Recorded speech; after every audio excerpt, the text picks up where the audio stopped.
in order to put all the stuff in it that we've done, it was going to be a really long bill with a lot of scratched out. So I've authorized a substitute bill for that, just to give everybody a heads up. Okay, we have a new person with us today. Bobby Fletcher is our new AV guy for the day. Thanks for joining.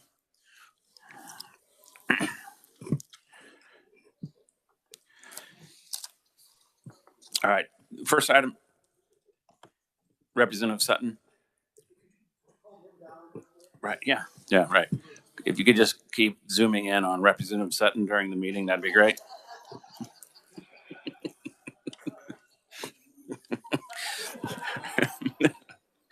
I'll have, all right, first item on the agenda. Final action on HB 2598. That was the Real Estate Commission bill. We'll get an update from the reviser on what the bill does. A reminder. Reviser Reimer. Thank you, Chairman, members of the committee. The committee will recall this bill does two things. First, it with respect to the brokerage and salesperson's real estate transactions. First of all, it authorizes the Kansas Real Estate Commission to issue cease and desist orders. Secondly, it prohibits dealing in assignable contracts. Okay, any questions for the reviser? Seeing none. Thank you very much, sir. Open for discussion on HB 2598. Is there any discussion or amendments? Representative Probst. Thank you, Mr. Chair. I do have an amendment to offer. You want to explain your amendment while it's being handed out? Yeah.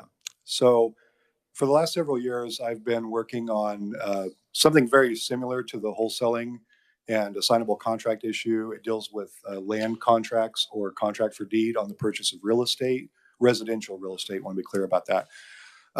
The initial version of this we sent to the Kansas Judicial Council and had a number of meetings over the summer, and we produced from the report of the Judicial Council a piece of legislation that went through this year, the Financial Institutions Committee, and passed out, I believe, without any opposition.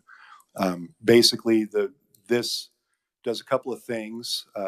It says that you can't sell a house on land contract or contract for deed if you've encumbered it or have a note on it, at least without notifying the buyer, that you can't sell it and then later encumber it without the permission of the buyer. And that if you do so, that it triggers, it's a fraudulent act and it triggers the Consumer Protection Act in the Attorney General's office. It also provides some remedy if there's a curing issue in terms of like if somebody made defaulted on the note or defaulted on the contract. This provides a remedy on curing the contract within a certain period of time. And it also allows for a reporting requirement. And I'll explain just a little bit. One of the issues, much like these assignable contracts, there are people who sell homes and they don't actually own the home. And we had testimony in financial institutions about this, that there are people that paid a down payment, $10,000 down payment, did a bunch of work on the home, made payments, and thought they were buying it, only to find out the people they were giving the money to actually didn't have title to sell the home. So allowing the reporting and creating some of these mechanisms and putting in law that this would be a fraudulent act protects both lenders and buyers from fraudulent activity from people who would misuse a contract for deed. So I can explain more detail if you want, but that's kind of the lowdown on that. We did pass this out of financial institutions, and this seemed like another avenue to put this bill into. Charles, anything you want to add to that? Nope. Okay. Questions for Representative Probst on the amendment? Representative Shu. Thank you, Mr. Chair.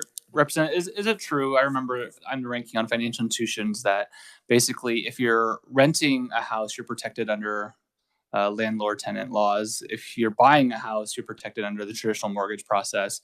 But literally right now, there's just no regulations at all for these kind of like rent-to-own kind of contracts, right? And this just provides some kind of framework to help with that. That's right. If you buy a house through traditional mortgage and lending, you have a lot of protections there in terms of inspections and fiduciary responsibilities from the banking institutions and from licensed realtors. Like you said, if you rent, you're protected by the Landlord Tenant Act. If you purchase on contract, there's no regulation, no recording, nothing to even prove that the contract happened, but it's still a binding contract. But we just have absolutely no oversight on this at all. Representative Sutton. Thank you, Mr. Chair. I'm curious as to how these two work together in that this bill, the underlying, the 2598, basically outlaws the assignable contracts, and now your amendment provides guardrails for, is it the same assignable contracts, is it? It's a little bit different in that my understanding of the assignable contract is it's the opposite direction, that I'm buying a house and then assigning the contract to another real estate company, which does happen in the other way, in that maybe somebody's selling a house they don't have title to. So it's not exactly an assignable contract, but to me, in the same sphere and close enough that they're kind of joined, if that makes sense. Mm-hmm. If I can continue now, this is the first time I've seen this when I'm trying to process here a little bit. In what way would your amendment affect the underlying bill with regard to assignable contracts? I don't want to make sure I understand the question. Well, I don't either, so it's okay. I don't believe that it affects the assignable. I think the assignable contract as it's in this legislation would remain intact.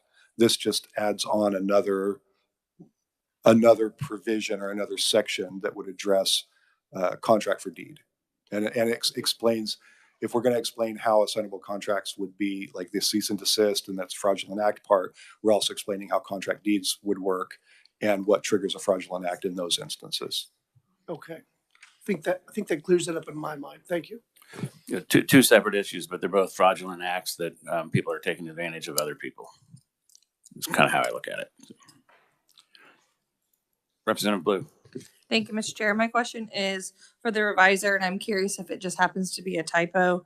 It says in the third box, it says sections 1 through 4 in House Bill 2102, but then later it talks about House Bill 2101. And I looked up 2102 as an appropriations bill regarding the state treasurer and pensions. Yes, Representative. I've included 2101, which is a correct bill. It's attached to the first page of your proposed amendment, and the correct bill number is in the title page. They're adding HB 2101, but fortunately we got a 2 instead of a 1 in the Okay, third I just box. wanted to make sure that we weren't tacking on that. Thank you.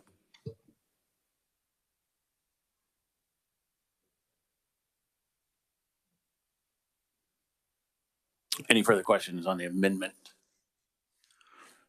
All right, seeing none. Do you have a second on the amendment? Representative Shu. Any further discussion? All right, seeing none, all in favor of the Probst amendment, say aye. All against, say no. Motion passes. Any further discussion on the underlying bill, HB 2598? Representative Sutton. Thank you, Mr. Chair. Wanted to make sure that wasn't going to be affecting the assignable contracts, because I also have an amendment. Foreign adversaries? Yes, absolutely. Yeah, that's what we're dealing with here. No, my thought process here is that the cease and desist will go a long way toward ending the fraudulent practices that we're being told to take place. I would like to see that cease and desist utilized and see if we solve the problem that way before we take the extra step of then making the assignable contracts illegal. So what my amendment does is strips out the assignable contracts part, leaves in the cease and desist part. I'm open to coming back at a future date and if this doesn't solve the problem, but I strongly suspect that it will. Charles, you have anything to add to that?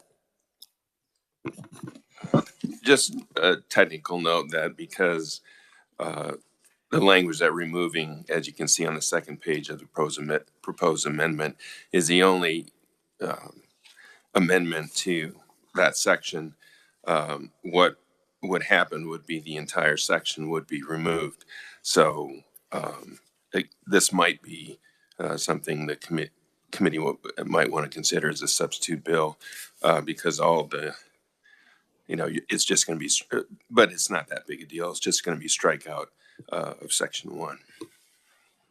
Okay, so should the amendment go on, we might want to look at a substitute bill. Yeah, depending on whether you'd prefer something real clean or if you're okay with section 1 being completely stricken out, showing it's stricken. Okay. Any questions for the maker of the amendment?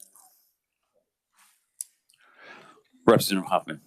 Thank you, Mr. Chairman. So explain to me again what this, are you not allowing sellable contracts, or are you allowing them again, but just with the cease and desist? You're right on the second one. The plan here is to give the realtors the cease and desist capability that they were looking for to stop fraudulent activity. And my plan is that this would be a smaller step rather than taking one giant one, taking maybe, if necessary, 2 smaller ones, if this doesn't solve the problem. But like I said, I suspect that we will, and I like small measures rather than big measures when it comes to legislation, whenever possible. Okay, all right. Thank you, Mr. Chair. Representative Kessler. So if I understand this correctly, does this, under your plan, this strikes all of the civil penalties and all the teeth that's in the bill? Does this strike all of that? Well, it stopped it from being called a crime. So yeah. I'm still having a little bit of trouble processing that. Sorry. Because the whole point of this bill was to give them some teeth to stop this practice. And you're saying that, well, if we tell them politely to stop, they'll probably stop. Well, if we give them cease and desist capabilities, then yes, because they would then have recourse. If we, I'm just afraid of going too far. So after the cease and desist, and they don't cease and desist, what's the next step for them? Well, then you have an actual case that you can file. You can't file a case against a non-license holder because all you can do is take their license. They don't have a license. They don't care about that. So we give them cease and desist capabilities for non-license holders, which will give them the legal teeth, if you will, to at least twist an arm to get the behavior back under control. But your amendment actually strikes the Deceptive Act under the Consumer Protection Act. So what are they going to have a case with? Because they would, under fraud at that point, if there's fraudulent activity going on, so that we're not automatically labeling any time there's an assignable contract as fraud, because that would be inaccurate as well.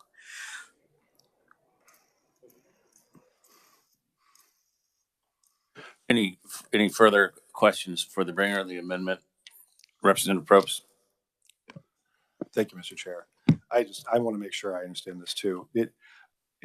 So under this, we would allow, if you're a licensed dealer or broker, then you are a licensed salesperson or broker, you would be allowed to do an assignable contract. Correct. Anybody outside of that industry who's not licensed would not be able to do that. And is that right? I don't think so. And Charles, correct me if I'm wrong on that. But I think that the assignable contracts can be done and can still be done by someone who is not licensed. That's why we have the cease and desist capability. And what I don't understand is that. And did I describe that correctly, Charles? Charles? I think you're referring to the paragraph that's stricken there, subsection H on page 8, lines 7 through 12. And so that, striking that, that's the prohibition about dealing in assignable contracts with respect to persons, associations, corporations, limited liability companies, and, other business entities. Right. So if we're striking that, that means the prohibition against those, on those entities not to deal with assignable contracts is gone. Correct. So yeah, I didn't do it as well as Charles, but I did explain it correctly. And then we can do, then at that point, well, I'm sorry, I'm being a little dense, but I want to make sure I understand. Have we defined what the fraudulent act then is? That what triggers a cease and desist? I don't think that's outlined anywhere in the bill. It's just an ability given to the realtors on that one. Because if I understood the bill before, and please anybody jump in if I'm wrong here, under the original bill, we basically said no assignable contracts. And if you did an assignable contract, that triggered the cease and desist, and then we had a mechanism. But if we say assignable contracts are fine, and we have a cease and desist capability, do we have something that triggers that cease and desist if we've decided that this is a legal activity? At that point, we would fall back to fraudulent activity, not assignable contract as the trigger. There would have to be fraud involved for them to say to stop. And we can't say, it would be inaccurate to say that every assignable contract is fraudulent. That's not accurate. Do we have anything though that sets the parameters for what qualifies as fraud in this bill? Not in this bill. No, I think fraud has been defined all over the place. Probably ad nauseum. Well, that's what I'm just curious about. Yeah, and there's different interpretations, but I wonder for the purposes of this, if we define what triggers the cease and desist. That's the core of my question. If we say that assignable contracts are okay, which we've stricken that language, then, and we say, well, we're going to make this activity legal and it can continue, but we're going to have a cease and desist, and we don't have a clear definition of the triggering event for fraud. That's the question I have. Does that make sense? It does. I think we might be overthinking it a little bit, but no, I hear where you're going. Charles, what would, Mr. Chairman, if you don't mind, I'd like to consult with our attorney. All right. So as I read the bill, I think that the cease and desist is something that doesn't currently exist. It would exist after this, and they can issue a cease and desist for anybody acting without a real estate contract or license. Would be the way I understand this. Charles, you want to go ahead? That's correct, Chairman. I'm right. For the record, I'm right. Charles said so. So yeah, the cease and desist would only apply to somebody the fraudulent act is no longer just defined as fraudulent. Now the Attorney General's office could determine that it's fraudulent and then go after them. But the bill would then also just give the Real Estate Commission the right to do cease and desist against anyone acting on any kind of sale outside of a realtor's license. Perfect.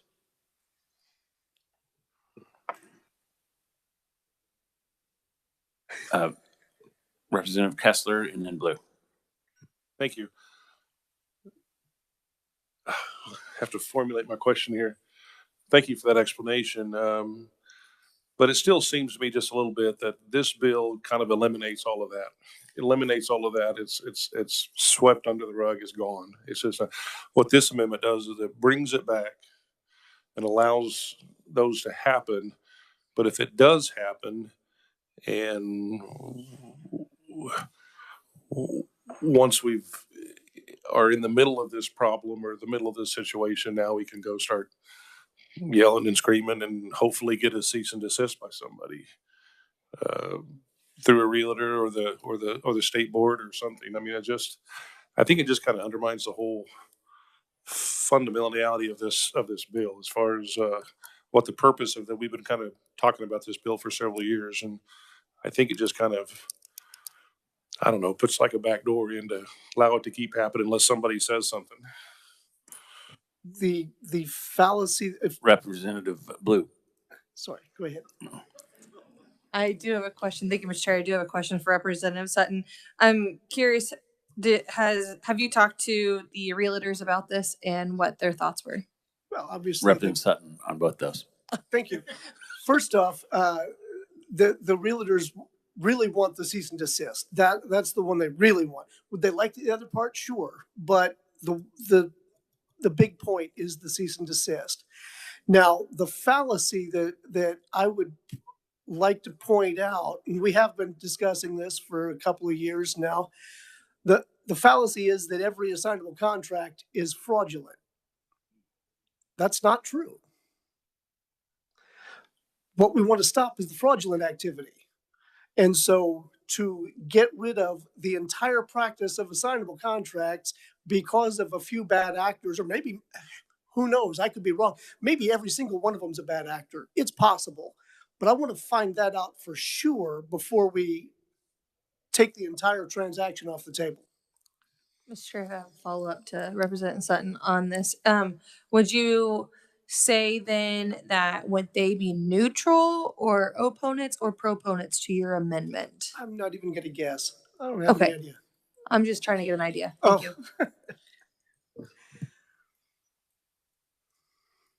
Representative Hoffman.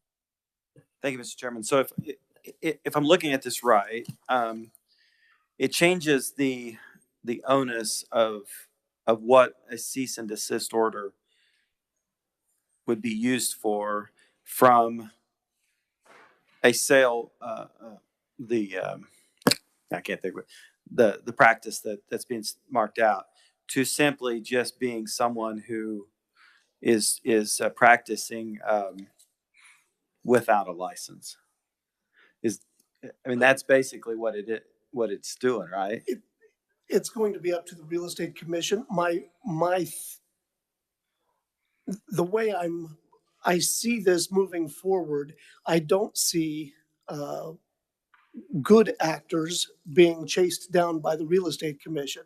I think it's going to have to be fraud in order for them to even care to get involved all that much, unless it's someone doing just billions and billions of dollars in assignable contracts, which I don't think is actually happening. But the commission could allow a licensed broker or salesperson to do a saleable contract. Yeah. Okay. All right.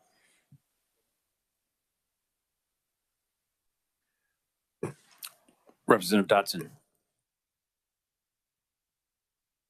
Thanks, Mr. Chair. When Representative Pro presented this bill in finance and institutions and pensions, it brings to mind the requirement that people act quickly.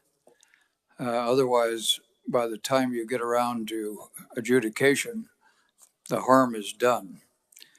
And the other thing is we've got a lot of people who aren't necessarily legally literate in the way that we need to be in order to execute proper contracts.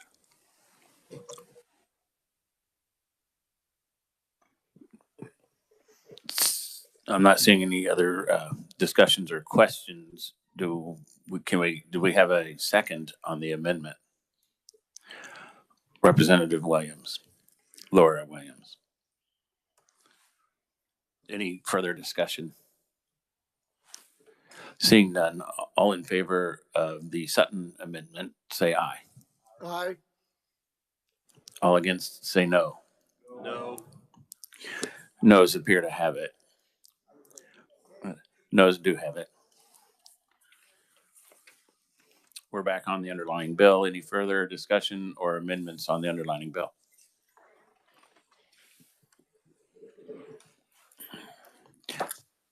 Seeing none, Representative Bourgeon.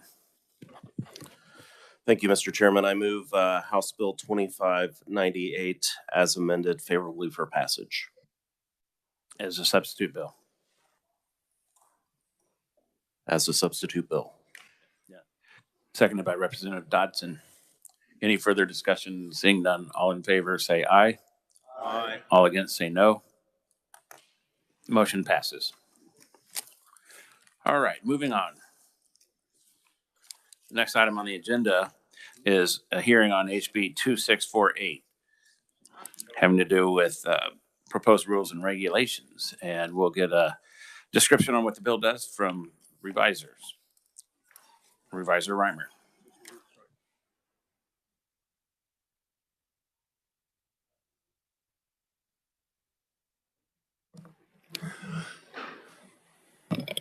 Thank you, Chairman, members of the committee.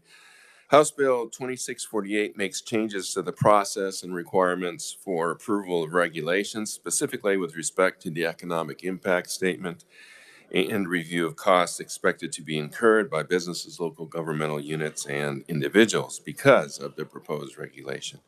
The bill prohibits adoption of regulations where the financial analysis indicates that $1 million or more in implementation and compliance costs are expected over the initial 5-year period following adoption of the regulation. Absent passage of a bill authorizing the proposed regulation and as required by current law, a hearing by the state agency. Alternatively, the agency may modify the proposed regulation to lower the anticipated implementation and compliance costs. The bill also provides for a greater role by the Director of the Budget in overseeing cost determinations and approval of proposed regulations. Section 1 provides new language establishing the legislative ratification requirement for regulations exceeding the new cost limitation in the economic impact statement or the revised economic impact statement that is to be prepared by the agency. There's an exemption for temporary regulations and for regulations proposed because of a federal mandate. So that's the number one big thing the bill does is it requires that a bill be passed if a regulation fails to meet the cost limitations. Section 2 amends the statute there to define implementation and compliance costs, and that's at pages 3 to 4 of the bill.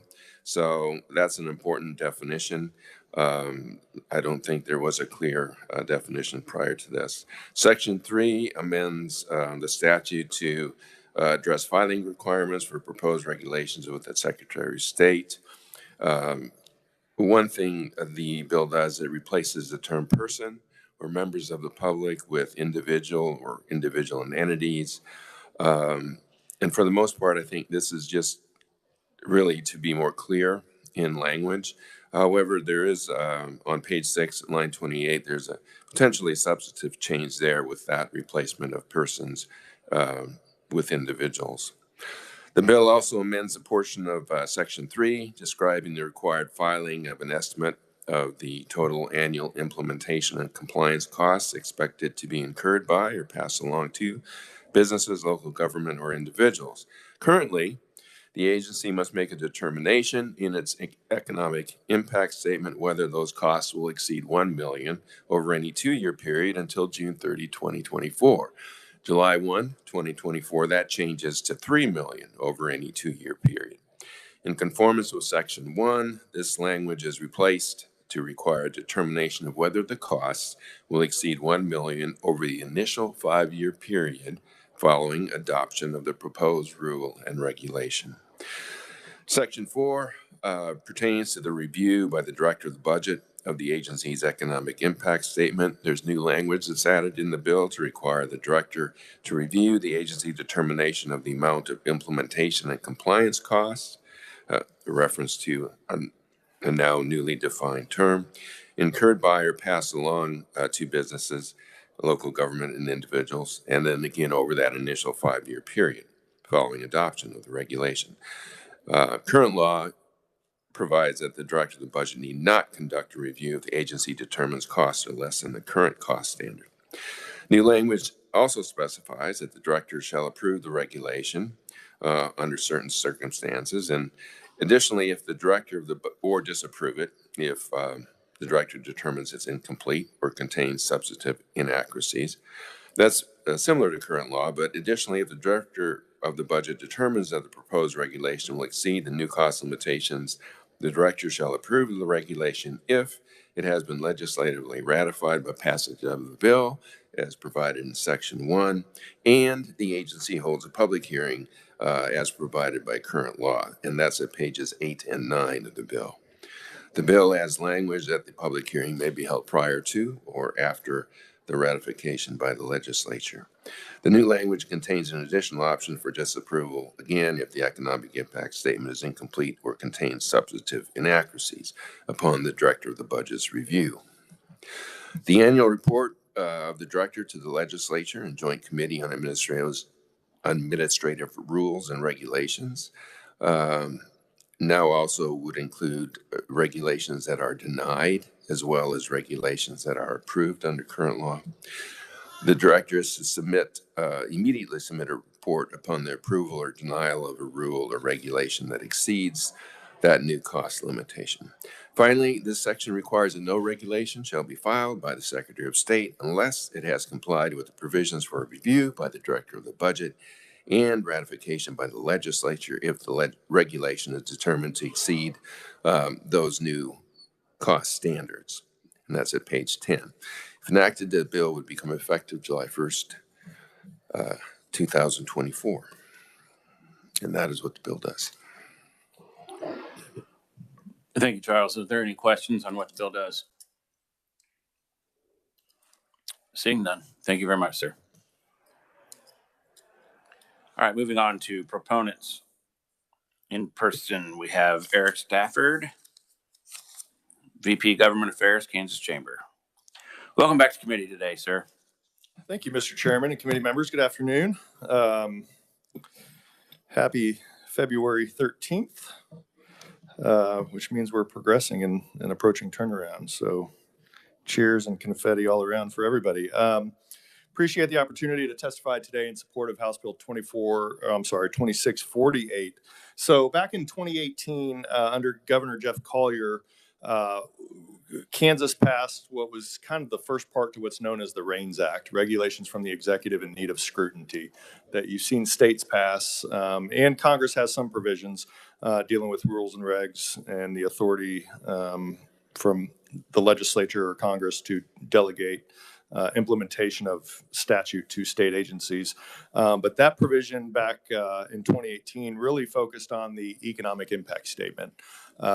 What is the financial impact to industry and Kansans, whether it's local governments or businesses or school districts or universities, for the regulations that are passed and implemented by state agencies?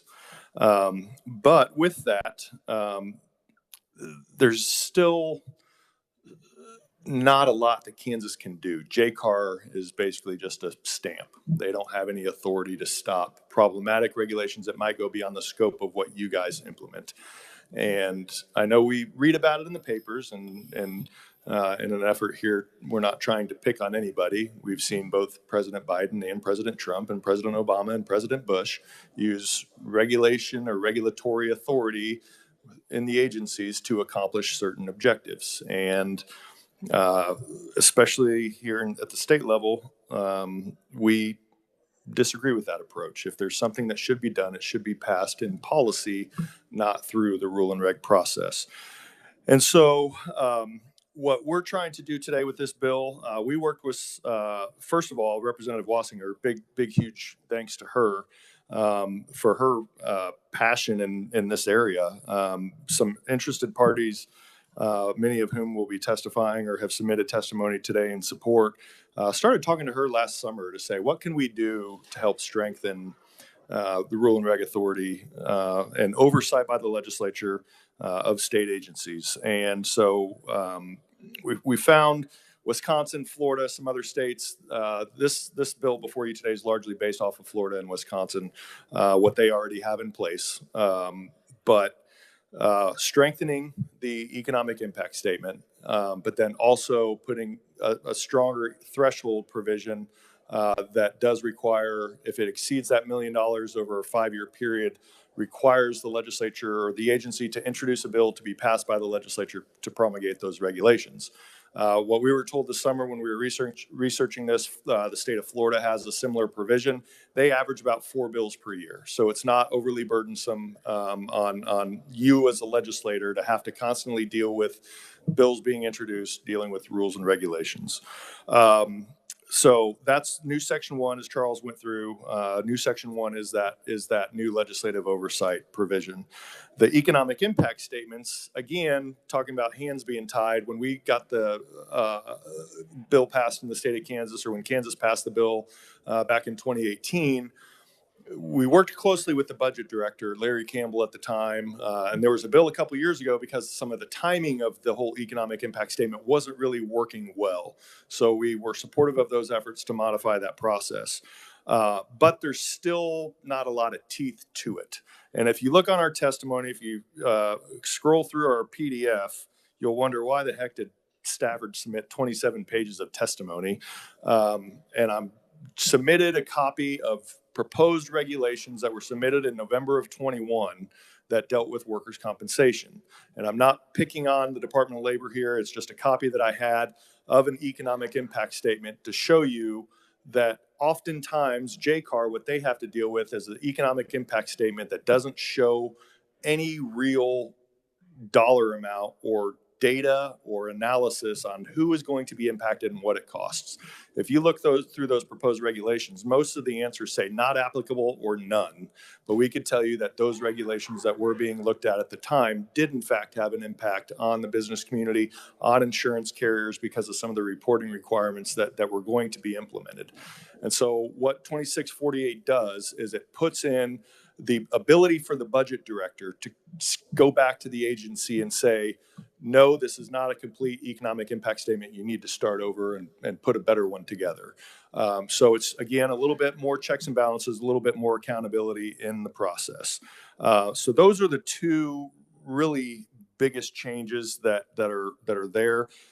There's more that could be done. There's more that we would like to see done. We'd love to give JCAR the authority to reject regulations.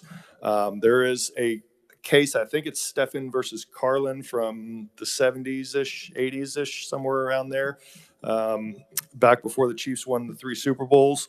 But that case, arguably, in some people's perspective, somewhat limits your ability as a legislature on what you can do for the rule and reg authority. And that the premise of that case, Randy can probably get into more details, or we can get you some more details, but basically the legislature cut out the governor. And that is the balance, that there are separation of powers. You guys are giving the agencies, the executive branch, the ability to implement rules and regulations. If you want to be specific in the bill, but you can't just completely cut out the governor. So there is a balance that we do have to strike here within the state based on that case law, but we do think that there are steps that could be taken to help strengthen rules and regs, so we're not having agencies implement policies that you guys have chosen to not pass expressly, and just kind of moving ad hoc by trying to get policy passed that can't get through the legislature. So that is the genesis of this bill. Happy to answer any questions at the appropriate time, Mr. Chairman, but we do appreciate the opportunity to speak in support of this bill today before this committee. So thank you very much. Any questions for Mr. Stafford? Representative Laura Williams. Thank you, Mr. Chair, and thank you for your testimony in this bill. Sure. I know United We has been working on an Occupational Sunrise Act, though they couldn't get that bill together. I think it is germane and goes alongside with this bill. I know you've talked to them a little bit about it. Would you be supportive of adding that type of language into this bill? Yeah, absolutely. We met with folks on that one back in the fall, and conceptually, yeah, we were 100% on board with what they were trying to do there. So obviously would love to see language once an amendment's offered or whatever. But yeah, we would have zero problem with that. Okay, great. Thank you, Mr. Chair. Any other questions for Mr. Stafford? Representative Osman. Thank you, Mr. Chair. Thank you for your testimony. You had mentioned in your testimony something like Florida had passed this and that it wasn't an overwhelming burden on the legislature. I'm uncertain what their legislative calendar is like. I know that ours, we go from January to May. Does anyone know when we're getting out of here this year? But hopefully before May. But what happens when an economic impact statement comes out at greater than $1 million in May, in June? What is the recommended course of action at that point? When the legislature is not in session and won't be until January of the next year? I'll get an answer to that question for you, Representative. There might be somebody else speaking later who has a broader perspective of state by state and who might be able to speak to that. But I'll be sure to write that question down. And if they don't answer it or address it, then we'll make sure we get you an answer to that question. It was, as we were looking nationally, we were on a Zoom call this summer talking with some groups that kind of, this is their bailiwick of, they strangely have a passion for rules and regs, but they're the ones who directed us to the state of Florida. But that's a good question that we didn't ask in terms of the timeline. So happy to find an answer.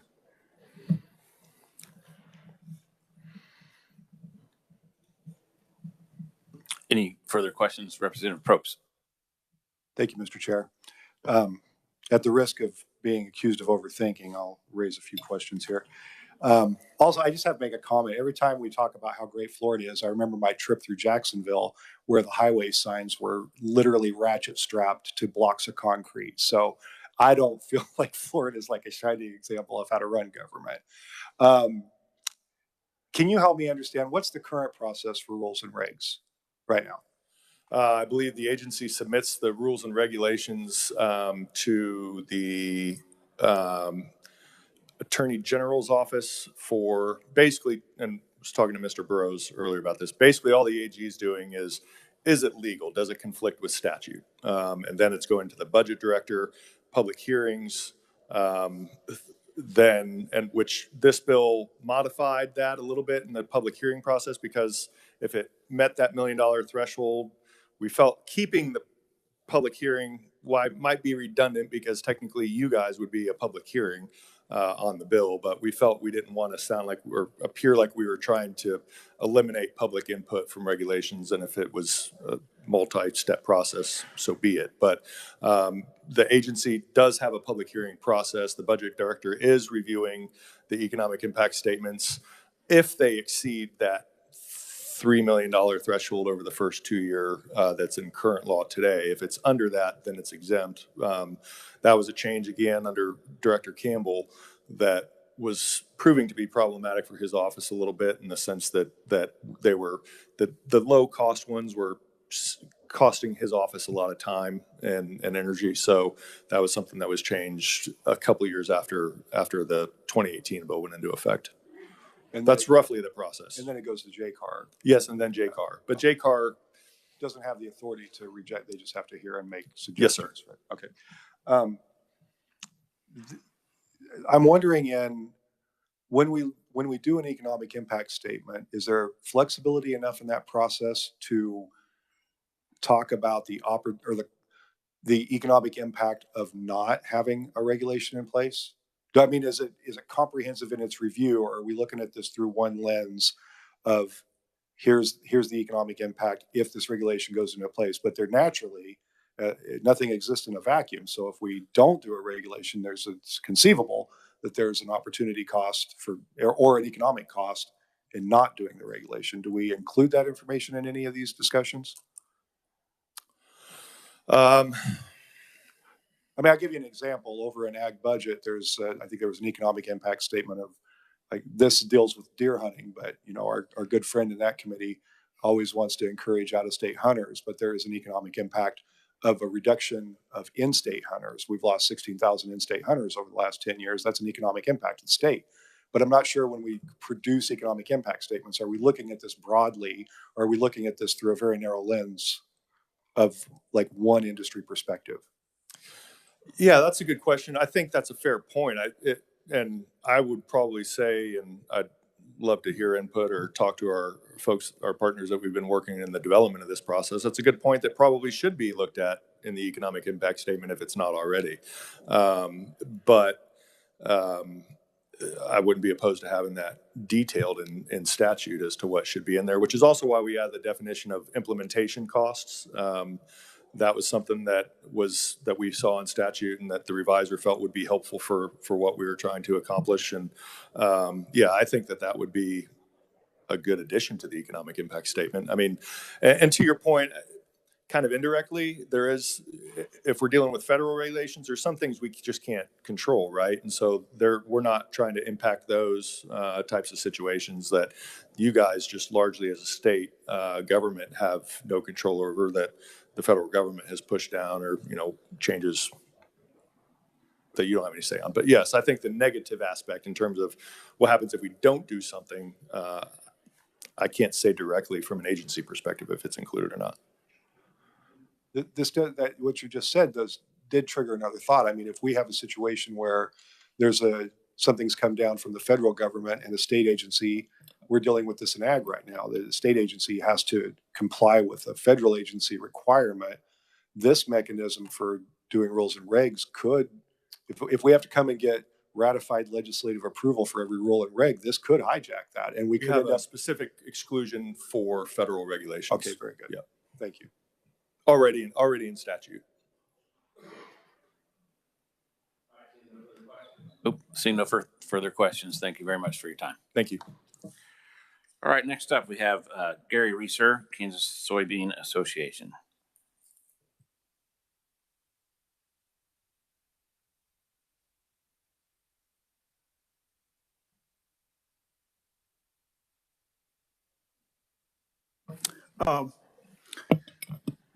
Chairman Tarwater, members of the committee, thank you for the opportunity to appear today. It's been quite some time since I've talked to this committee. I spend a lot of time in the two ag committees, as you can imagine, and I'm going to be particularly on good behavior today because my own representative, Representative Bourgeon, is here today. Jesse. I always like to cover something that isn't in my written testimony. I'll touch upon it just briefly, what is in here. It talks about the important role that the Kansas soybean industry plays in the state's economy, particularly the agricultural economy. And I also cover a little bit on how House Bill 2648 could reduce their cost of doing business. And the industry realizes there are a lot of good regulations that are necessary, but sometimes they become overwhelmed with regulations. I just wanted to talk a little bit about a little history of the bill, which Eric talked about. In 2018, Randy Stuckey and Shahara Stafford of the Kansas Co-op Council and I met with Representative Carmichael, Representative Highland, and the budget director, Larry Campbell, to work on a bill that's very similar to this. We negotiated and talked through it and were able to come up with House Bill 2526. This was in 2018. That bill eventually passed the House 96-26, and there was a very comfortable margin in the Senate as well. So that, to me, is kind of a precursor to House Bill 2648. That bill called for anything that was over $3 million over a 2-year period, which of course is $1.5 million a year. 2648 calls for identification of 200,000 in costs, 200 $1 million in cost over 5 years, which is 200,000 a year, of course. So I think this is really a step in the right direction. It lowers the threshold from House Bill 2526, and at the same time is going to enable more careful study and scrutiny and evaluation of the various regulations that are disseminated by the state. So again, the Soybean Association respectfully requests that the committee recommend House Bill 2648 favorably for passage. And again, thanks for the opportunity to be here. All right. Any questions for Gary? All right. Seeing none. Thank you very much, sir. Thank you. Next up, we have Randy Stuckey, Vice President, Government Affairs with Kansas Grain and Feed Association. Good afternoon, Mr. Chairman. Randy Stuckey here on behalf of Agribusiness this afternoon. Broadly, Kansas Grain and Feed Association, that's the grain elevators of the state of Kansas. CARA, that's the ag retailers of the state of Kansas. And then also in conjunction with Renew Kansas Biofuels Association, that's the biofuels industry. So broadly, agribusiness, that's the perspective that we bring to the table today. We stand in support of this bill, have in the past, and other amendments to the Kansas Procedures Act for rules and regs. We do so because we're a highly regulated industry, both at the federal level, state level, about a dozen of agencies, both at the federal and state level. No stranger to regulations. I also don't buck the system when it comes to regulations. We are a highly regulated industry. There's good reason for that. We're involved in the storage, transportation, and use of highly hazardous chemicals in agriculture. And we use large machinery for OSHA violations or OSHA regulation. Hopefully, we don't have violations, but that happens from time to time. I give you that because we have an important take on this issue. There are many industries in the state of Kansas that are highly regulated. We are one of those. We believe this bill is important, however. We do, at times, push back both at the state and federal level on regulations that we think are to be, in some way or another, unnecessary, unreasonable, or as drafted or applied, they don't pass the economic test. That's what we're talking about here today, the economic impact of proposed regulations on the regulated industry. Ours would be agriculture and agribusiness. We think that the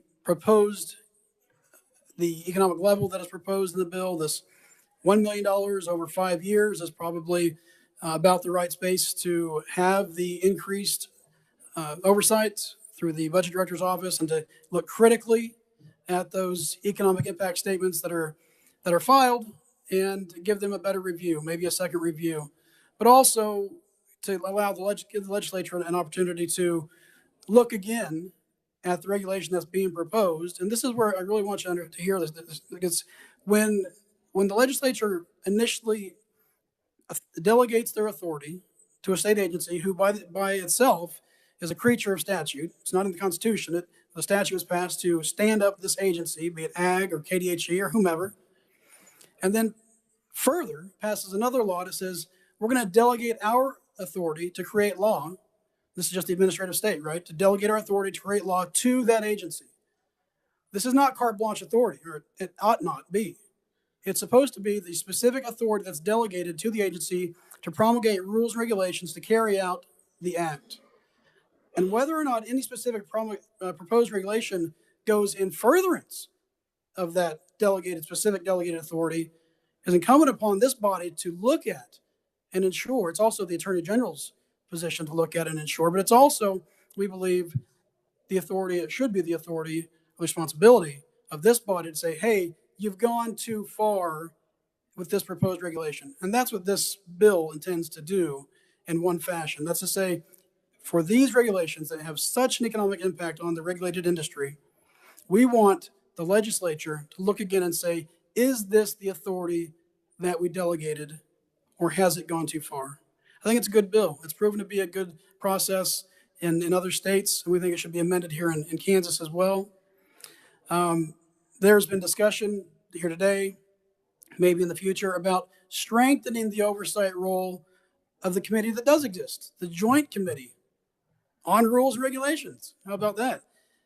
Currently, there's no real authority there. There's no authority for that committee to send back a regulation or deny the passage of that regulation, the best they can do, this body and that joint committee, is to say, we don't think that, or we think that you've exceeded your delegated authority.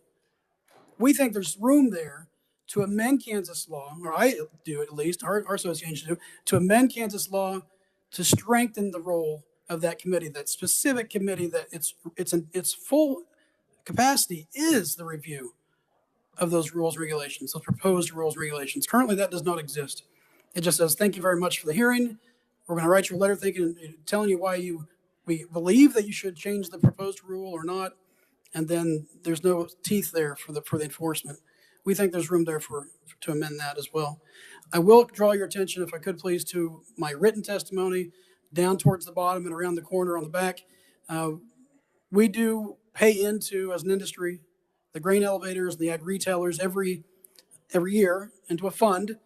It's the Ag Chemical Remediation Fund. It's used specifically and only to reimburse facilities that clean up ag chemicals at their site.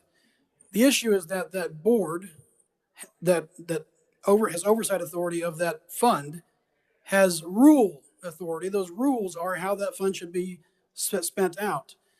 And by definition, that would be regulatory authority. And while they do not assess fees and they do not regulate, they would be caught up potentially in this bill. We would ask for them to be specifically exempted for the reasons I just stated. They are a non-regulatory agency. They do not assess fees, but they do have control over an amount that's more than that $1 million. So we'd ask for the consideration of that exemption as well, or that amendment. Mr. Chairman, I would stand for any questions the body might have. Committee, any questions? Representative Penn. Thank you, Mr. Chairman. Thank you, Mr. Stuckey, for your testimony and the other conferees today. Really appreciate the things that you brought out. I sit on that Joint Rules and Regulations Committee, and I can attest to the veracity of what you said today. We did have an opportunity to put before the people an amendment, a constitutional amendment to gain back a little bit of teeth, if you will, claw back over the administrative state. Apparently that failed, but if there's an opportunity for us to actually strengthen the role of the legislature in making sure that we have good rules and regulations and tearing down a little bit of the nanny state, I'd be totally in favor of it. You're saying this in the bottom part of your testimony, sir, new section 1, paragraph C, is that the amendment piece that you're talking about? That's correct. Okay. All righty. Just a quick question. When it talks about, we've seen in some of the other testimony about the bubble line of $1 million being over or under or not being applicable. Do you have any thoughts about that? Is that sufficient? What would you say there?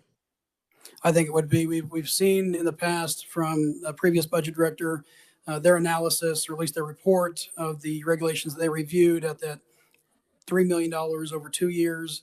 And it was de minimis, I think, a handful of regulations. So we'd have to look at them again. I think Mr. Stafford's had that conversation to see what that impact would be on the budget director's office. I don't think it would be overly burdensome.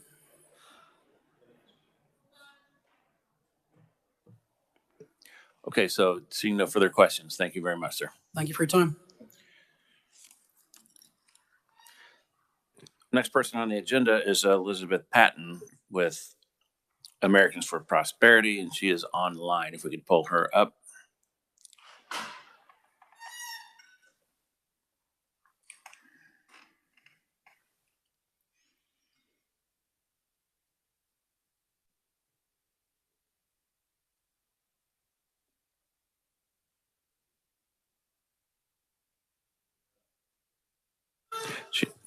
Elizabeth, you should be good to go. Make sure you're not on your own mute.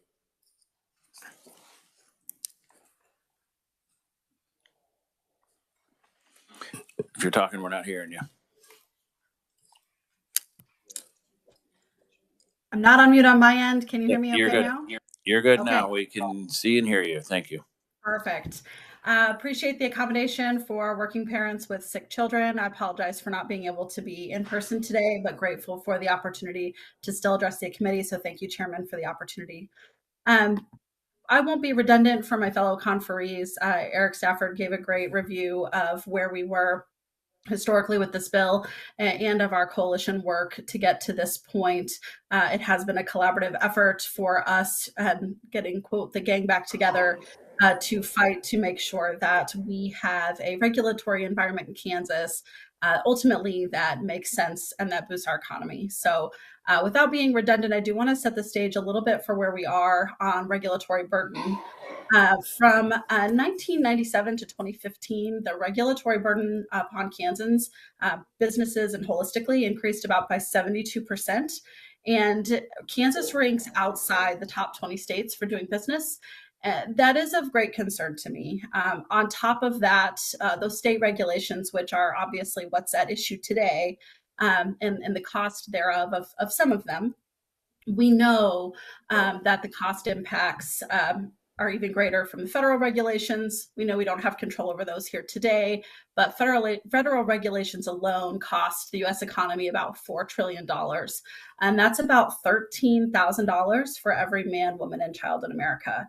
So when we think about the overall costs, they really don't end up distributing equally in application.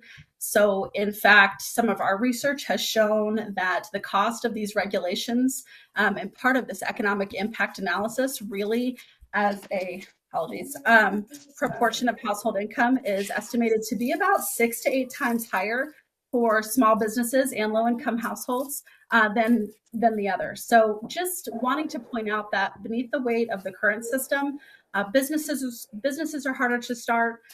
Everyday essentials like food and electricity are more expensive because the cost of these regulations do end up being brought down onto the consumer. And we know that fewer jobs are created and more people are often left without an opportunity to rise. So we would like to see that not be the case if we are getting it right with the cost of these regulations, or being able to do a better job of analyzing when these might be going too far and make certain that we are meeting legislative intent.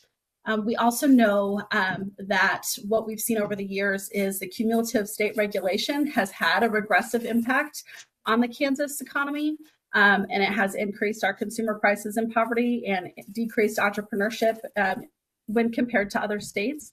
And that is something that initially brought us to the table last year in addressing the need for 2 years ago, addressing the need for a constitutional amendment, which in the future we would like to see, but we feel like this piece of legislation is a fantastic start and a strong start in the right direction that does give lawmakers a better system and a stronger opportunity to prevent the implementation of these overly burdensome regs. We think that this adds a very important check of balance of power check in oftentimes unrestrained power of the administrative branch. Again, this isn't a knock on that. We know some regulations are necessary, and this legislation doesn't prevent agencies from enacting any new regulations, but it is designed, as previous conferees have said, that it ensures that new rules with a major impact on the economy, that they face scrutiny by elected officials who are ultimately the ones who are accountable to the voters. That's you all. And we think that is a very important piece to this that makes this very strong policy. We want to make sure that when regulations pile up, that we are not hurting entrepreneurs, we're not hurting small businesses, we're not slowing economic growth or innovation, and we're not diminishing the economic opportunity for everyone. So we think this is a very strong step in the right direction. We are one of only 16 states in which there is no clear permanent requirement in the state for a legislative review body to weigh in with new regulations. For example, JCAR, we have that, but again, as was stated by previous conferees, there's not the teeth in that to be able to really make those changes when necessary. So with that, I'd be happy to have you read my written testimony. It is not 27 pages long as Mr. Stafford's is, but it does go into some additional information, and I would be happy to stand for questions at the appropriate time. Thank you very much. Okay, any questions for Ms. Patton? All right, seeing none, you got off easy today. All right, moving on to our final proponent in person, Roy Leonardson, Opportunity Solutions. Welcome to committee, sir. Good afternoon, Chairman Tarwater, Vice Chairman Borjon. My name is Roy Leonardson, and as you said, I am with the Opportunity Solutions Project. I will not rehash my testimony. You've heard it all. I'll just give you a few observations. First, if I could address the Florida issue that was raised earlier. Florida meets 60 days a year. They meet, they're actually in the middle of it right now. So what they accomplished, believe it or not, with 22 million people is a 60-day session, which having been there many times is complete chaos. But they do this right now within the 60-day window. I'm grateful for the chamber and the coalition of folks that pulled all of this together. I'll just give you a couple of quick observations outside of my regular testimony, things that we were worried about when we looked at it. Are you repeating the mistake of the past from the 80s when this was ruled unconstitutional? You have fixed that. You have kept it in with your constitutional process, which requires a bill to have it come back. It allows the governor to weigh in, yay or nay, and it goes through your regular process. So you've fixed that one issue that was outstanding. The other issue that we are concerned about, it was raised somewhat, is this notion that emergencies or other type of things, are you tying up this legislature in any way that would hinder or hurt the citizens of the state of Kansas? We like this bill the way it's drafted. It's essentially the way it was described by our lawyers, that it's built to move fast when it has to, with clear paths for urgent actions. And it's like having a safety net and a fast lane, making sure you're ready for anything without getting tangled up. This flexibility ensures that while oversight is enhanced, responsiveness is not compromised. She thought this version of the bill captured that well and created that two-tier track to protect folks here that live in this state.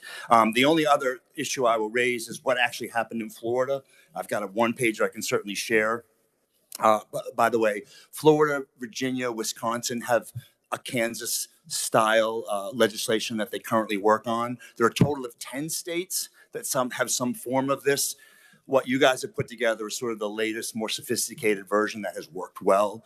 And just to give you perspective, I think this week alone, this bill or version of this bill is being heard in Arizona, I'm going to say Idaho and West Virginia. A lot of states are considering this type of legislation now, which we believe is sort of a pendulum swing back, if you will, from the post-COVID era where legislatures are more engaged again in holding the executive branch accountable. Just to give you a quick set of numbers for Florida, if you're interested. Before they had this, they had roughly 2,500 regulations a year. After they're down to about 1,500 a year, so 1,000 drop, maybe 40%, 35, 40% drop in the number of regulations. This is what, from the research in Florida, that they have found is that it prevents new red tape. It increases transparency. Rules have a lot more review and understanding of the impact of those rules, and is protecting taxpayers in Florida. And the same could be said for Wisconsin and other states that have done that. So I'll stop there. I'm happy to answer any questions that I can, but we're happy to support this bill, and congratulations on a well thought out approach to this issue. Thank you. Seeing no questions. Representative Clayton. Thank you, Mr. Chair, and thank you for being here. Can you tell us a little bit more about the amount of jobs, in particular high-paying jobs for Floridians that this bill created? Just tell us a little bit about some of the ROI on that. I'm sorry, I didn't hear that. How many jobs this created? In particular, high-paying jobs. So that's usually here in the Commerce Committee. I always try to support things that, that help Kansans become prosperous. So, Mr. Chairman, if I may, Representative Clayton, I think just from the Florida experience and my time of working there, just to give you a sense of what the impact of decreasing red tape has, Florida had the fastest growing economy in the country and job creation. In fact, it was #1 in the country. 75% of all new businesses were started by Hispanic women in the state of Florida, and a lot of this regulatory burden, once it has been cleared out, has really taken off on the job market. So thank you for your question. Appreciate that. Representative Penn. Thank you, Mr. Chairman. Thank you, sir, for being here today. And this may be a question that you can answer from your perspective or one of the other conferees. I seem to remember that there was something in the news recently talking about the economic impact statements that and fiscal notes that are put out. There was an audit. If I'm wrong, Mr. Chairman, please correct me. Sometimes they come in high, low, wrong, completely off kilter. What have you seen done in your travels whenever those economic impact statements come in wrong? How do they adjust for that? Is there flexibility that you see in this language? Thank you, Mr. Chairman. Representative Penn, I actually like the Kansas bill. I would encourage states to move in that direction, and I'll just explain why. The specificity of the economic analysis that is required in here, the budget director review that is required in here, your entire public involvement process where it all comes back and is engaged again. I think you guys have next leveled this approach by empowering the executive branch, empowering the legislative branch, and making sure that you get it right. So I actually would recommend states do what you're doing, which is the economic, the budget review, the public involvement, sort of all those pieces, which is missing in a number of states, like where my state I'm from originally in Maine does not do that. They just have, they call it major substantive and minor, and they kind of make it up. I like how this is laid out, and I like that the work that will go into it. And I would just add, if I may, Mr. Chairman, it goes rather quickly in Florida. It's 4 or 5 hearings for the major stuff. It went fairly quickly. And so it was not the added burden at all. And one of the things that's neat, and I like the way the Kansas bill works, is if you guys decide that you don't like it, they can go back, fix it, and come back to you again. It's not this auto veto. So it's really well crafted and very well thought out. I actually like the model that your folks here in the state came up with. Thank you. I'd add, we do have a fiscal note on this from the director himself, and he said it was negligible and it might add a day or two to their work each year, and that it could be absorbed in the current budget. Representative Shu. Thank you, Mr. Chair. Are you able to answer Representative Osmond's earlier question on what happens when something comes up out of session? Or did you and I missed it? When an audit comes up? No, when a rule or regulation comes to review, but we're out of session. Like, in Florida, they also have a part-time legislature, as far as I'm aware. And so, you know, if a rule or regulation comes to us for review, what happens? Yeah. Mr. Chairman, if I may, Representative Zhu, thank you. The way this works is if there's an emergency or anything like that that comes up when you're not in session, there's a whole separate path. It fast tracks along and goes as it normally would and become a rule. If it's not, then you would have regular sessions when you're meeting that would come up again. Most rules are developed over time within this process. And so it hasn't been a problem at all for Florida, even in a state that meets 60 days a year, because everyone understands how it works and what the system is. But again, the Kansas bill is nice because it creates that very clear fast track guardrail system that I think is very good. Yeah, typically rules and regs, they can take several years to develop. And if it has to wait a month or two for us to look at it, then it's not going to be that big of a deal. Representative Probst. Thank you, Mr. Chair. I want to go back to Representative Clayton's question about job creation. And you referenced that Florida had this incredible job growth. Are you confident that you can tie all of that to a reduction in regulation, or were there other variables that were going on in the economy in Florida at the time that may have contributed to that? It feels a little disingenuous to tie all of that to regulation reduction. Mr. Chairman, Representative, yeah, I was in no way giving all credit. I mean, some of it's air conditioning, right? And why Florida does so well. So absolutely. But it does create a climate and understanding, and a lot of businesses operate on risk and future analysis. And when you begin to reduce risk, it creates more investment from companies, especially companies moving in from away from other states, particularly in the Northeast, where a lot of them are coming from. So it's an important part of it, but in no way did I mean to represent that it was all of it. It's clearly more complicated than that. Thank you. I have one more. Earlier with Mr. Stafford, I raised the question of whether we should be looking at economic impact statements more comprehensively. if you'll indulge a scenario, what if there's a regulation dealing with clean water, and the industry says this will cost us more than $1 million, and so we go through this process, and maybe there's a legislative bill and we reject it, and so there's no regulation. There is an offsetting cost, right? Like if there's polluted water and like people have to evacuate a neighborhood because they can't live there because the water is polluted, the soil is polluted. There's also an economic impact to that, and I fear that when we focus so intensely through one lens, we're not seeing the world broadly. So would you in this agree with me? And I believe I got some tacit support from Mr. Stafford, which is fantastic, that we should open this up and force a broader conversation about what an economic impact statement actually encompasses. Mr. Chairman, Representative, I couldn't agree more. That's the beauty of this bill. This stuff won't be rulemaking done in the bureaucracy. If you want to talk about clean water, bring it back to the committee and vote against clean water. That's now on your record. So I'm a huge fan of the system, because those conversations are what you are going to have that you would not have under a rulemaking. It's going to be a very different venue. So, remember, it's like the dog that caught the car. Remember, it's going to be a two-way street.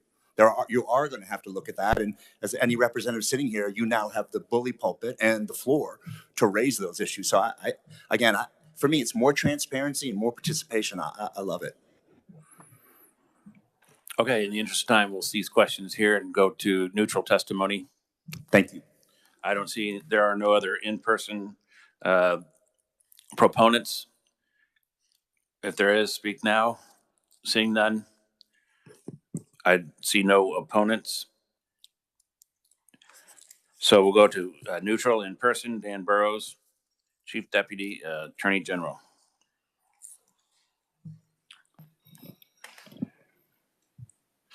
Good afternoon, Mr. Chairman, members of the committee. I'm Dan Burrows, the Chief Deputy Attorney General. The Attorney General's office does not frequently appear in front of this committee, so welcome. Nice to meet you. Welcome to me, I guess. So I hope I'm welcome. So I do want a quick note about testimony etiquette. Some of what I'm going to say is going to sound somewhat similar to what some of the proponents have said. Last week, I got chastised for giving neutral testimony that sounded real negative. So today, I'm going to give neutral testimony that sounds pretty positive, and hopefully that balances out my karma. But at any rate, I think this bill is solid. The Attorney General's office doesn't want to let the perfect be the enemy of the good. We are in favor of good bills that promote the legislature's power over regulations. I think there's been some discussion about the regulatory process here.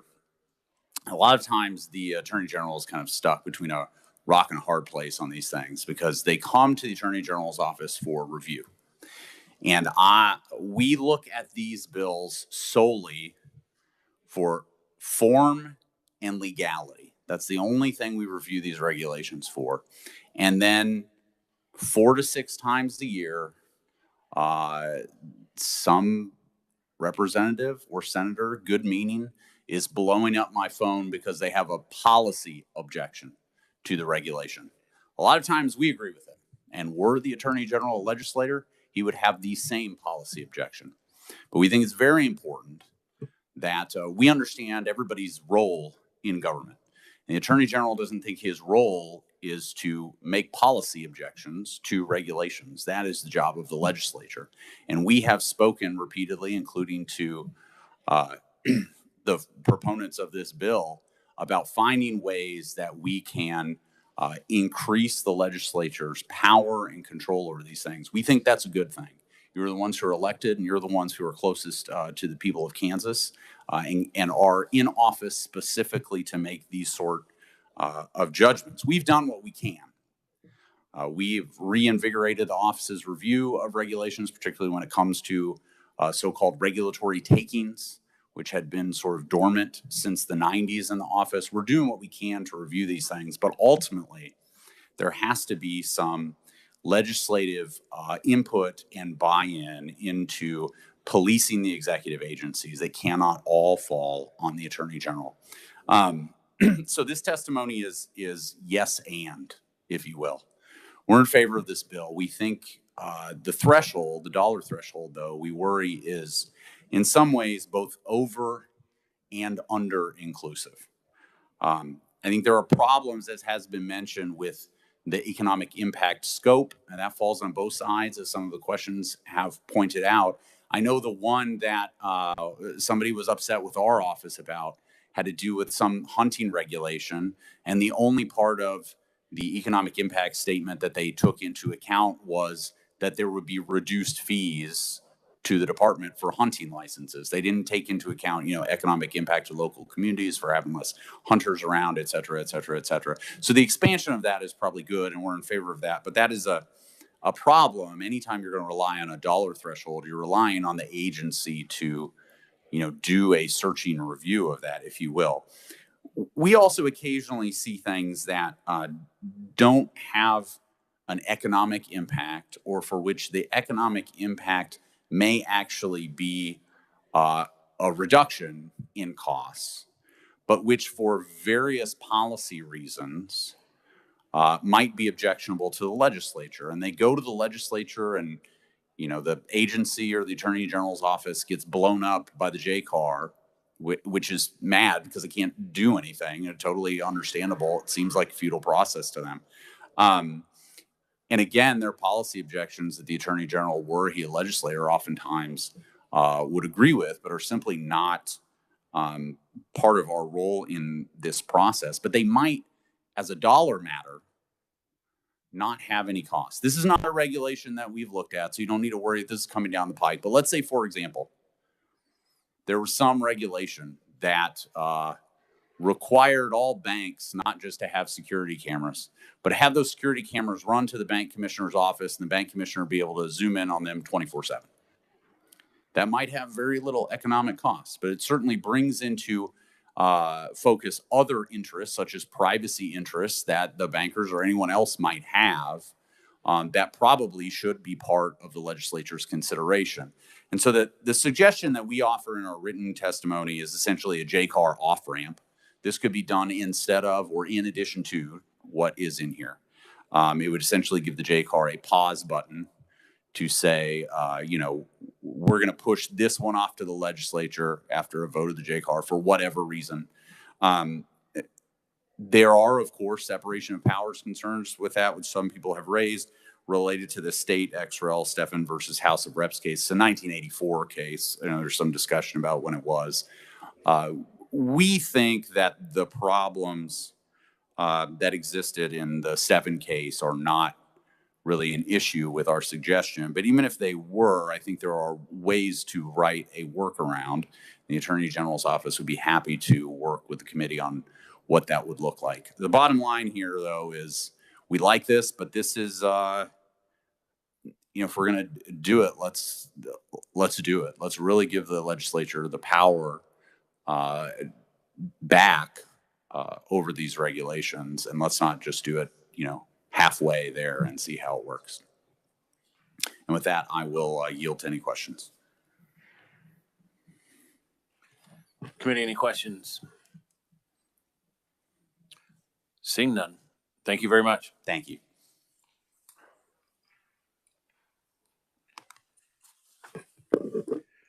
There are two other written proponents that are in your in the S drive that you want to look at. I would take a specific close look at the United We proponent, because I think I see an amendment coming with that stuff in it. So take a close look at that. And if you have any questions, reach out to the appropriate people on that. That concludes the agenda for today, and we are right at 3:00. Reminder that we do not have a meeting tomorrow. I don't know that anybody's going to go to the parade now that we're actually working on the floor, but we did waive the meeting for tomorrow just in case someone wanted to go to that parade. With that,